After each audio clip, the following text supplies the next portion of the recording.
இலங்கையின் அரசியல் களத்தில் திரை மறைவில் உள்ளவற்றை அலசி ஆராயும் தி இன்சைட்ஸ் உங்கள் டிபிசியில்.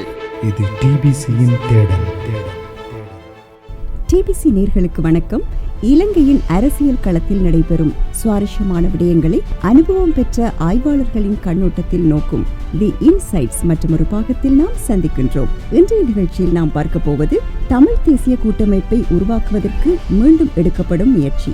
ஜனநாயக தமிழ் தேசிய கூட்டணி சிவில் அமைப்புக்கு வைத்துள்ள செக். சுமந்திரன் ஓங்குவாரா ஒளிவாரா? அனுர எடுக்க போகும் அடுத்த கட்ட நடவடிக்கைகள் ஆகிய விடயங்களை இன்றைய நிகழ்ச்சியில் நாம் பார்க்க போகின்றோம்.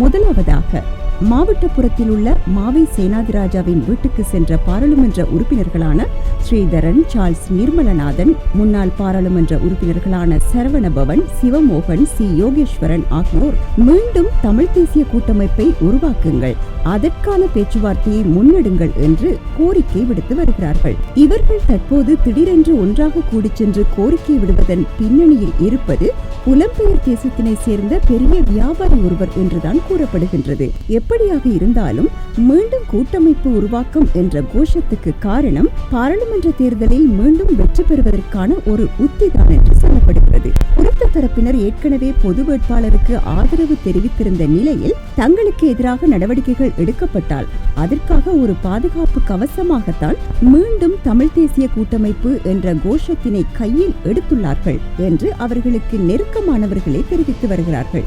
அதே நேரம் மாவையும் மீண்டும் கூட்டமைப்பை உருவாக்கினால்தான் சம்பந்தன் போன்று கூட்டமைப்பின் தலைவர் என்ற இழந்த செல்வாக்கை மீள பெற்றுவிட முடியும் என்று கணக்கு போடுகிறாராம்.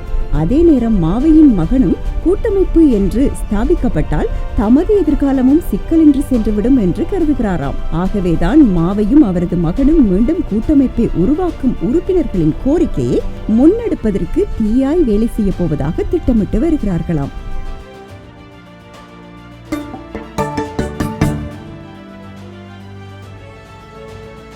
டிபிசியின் இன்சைட்ஸுடன் இணைந்திருக்கிறோம். இரண்டாவதாக நாம் நிகழ்ச்சியில் பார்க்க போவது தமிழ் பொது வேட்பாளரை ஜனாதிபதி தேர்தலில் களமிறக்கிய தமிழ் தேசிய பொது கட்டமைப்பு பாராளுமன்ற தேர்தலிலும் அப்படியே களமிறங்கும் நகர்வினை எடுத்துள்ளது.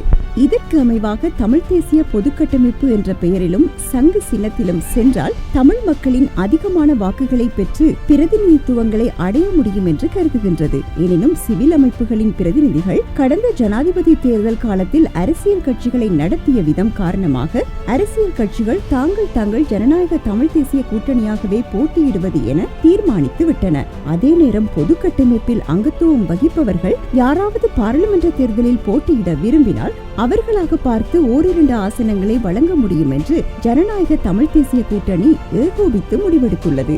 இதனால் பாராளுமன்ற அரசியலில் அதிக ஆர்வத்தை கொண்டிருக்கும் நிலாந்தனும் யதீந்திராவும் சிவில் அமைப்புகளின் கூட்டத்தினை கூட்டி முடிவு எடுப்பதற்கு தயாராகி இருக்கிறார்கள்.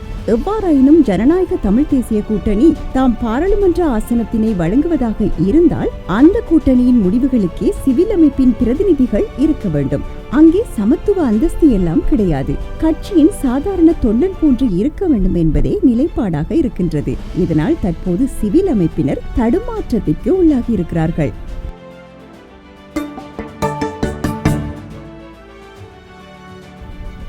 நிகழ்ச்சியில் அடுத்ததாக நாம் பார்க்க போவது ஜனாதிபதி தேர்தலில் சஜித் பிரேமதாசவை ஆதரித்த சுமந்திரன் இம்முறை பாராளுமன்ற தேர்தலின் பின்னர் தமிழர் அரசியலில் இருந்து அகற்ற வேண்டும் என்ற சிந்தனை அவரது கட்சிக்குள் இருக்கும் எதிர் அணியினரின் நிலைப்பாடாக இருக்கின்றது.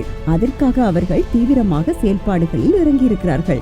அதே நேரம் சுமந்திரனும் பதிலுக்கு தனது காய் நகர்த்தலை முன்னெடுக்க ஆரம்பித்திருக்கிறார். எதிர்வரும் சனிக்கிழமை தமிழரசு கட்சியின் மத்திய குழு கூட்டம் நடைபெற இருக்கின்றது. அந்த கூட்டத்தில் சஜித் பிரேமதாசவை ஆதரிக்கும் கட்சியின் தீர்மானத்துக்கு எதிராக செயற்பட்டவர்களை ஒரு பிடி பிடிப்பதென தீர்மானித்திருக்கிறார்கள். இதற்காக கட்சியின் மத்திய குழுவில் உள்ள தமது செல்வாக்கை மீள பரிசோதனை உட்படுத்தியிருக்கும் அவர் தனது ஆதரவு அணியை எதிர்வரும் கூட்டத்துக்கு கட்டாயமாக வருகை தருமாறு அன்பு கட்டளை இட்டிருக்கிறாராம்.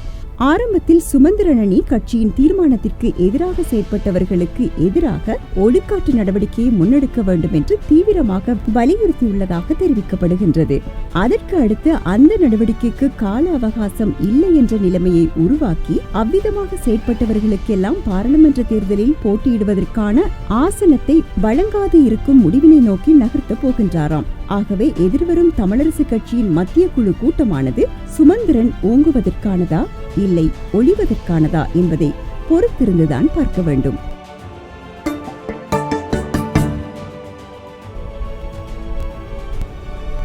இன்றைய நிகழ்ச்சியில் 4வதாக நாம் பார்க்க போவது அனுரகுமார திசாநாயக்க தற்போது ஜனாதிபதியாகிவிட்டார். அவர் லஞ்ச ஊழல் மோசடிகள் சம்பந்தமாக அதிகமான கருத்துக்களை பிரசார மேடைகளில் வெளியிட்டிருந்தார். இந்த நிலையில் அவர் ஊழல் மோசடிகள் தொடர்பில் உடனடியாக நடவடிக்கைகளை முன்னெடுக்க மாட்டாரா என்ற கேள்வியை பொதுமக்கள் கேட்க ஆரம்பித்திருக்கிறார்கள். உண்மையில் அனுரகுமார திசாநாயக்க தற்போது நிர்வாக அதிகாரிகள் மற்றும் தலைமை மாற்றத்தினை முறையாகவும் விரைவாகவும் செய்து வருகின்றார். அதற்கு அடுத்தபடியாகவே அவர் ஊழல் மோசடி விடயங்களை கையில் எடுக்கப் போகின்றார். பெரும்பாலும் அவர் பாராளுமன்ற தேர்தல் வாக்கெடுப்பை அண்மித்தே அந்த விடயங்களில் தீவிரம் காண்பிக்க உள்ளார் என்றும் கூறப்படுகின்றது. அந்த தகவல்களோடு டிபிசியின் இன்றைய நாளுக்கான இன்சைட்ஸ் நிறைவு பெறுகின்றது. இன்றைய நிகழ்ச்சியிலும் நாம் இலங்கையின் அரசியல் களத்தில் இடம்பெற்ற முக்கியமான நிகழ்வுகளை ஆய்வாளர்களின் கண்ணோட்டத்தில் பார்த்தோம். மீண்டும் பல சுவாரஸ்யமான தகவல்களோடு மற்றும் ஒரு இன்சைட்ஸ் நிகழ்ச்சியில் சந்திப்போம். வணக்கம். இலங்கையின் அரசியல் களத்தில் திரை மறைவில் உள்ளவற்றை அலசி ஆராயும் தி இன்சைட்ஸ் உங்கள் டிபிசியில். இது டிபிசியின் தேடல்.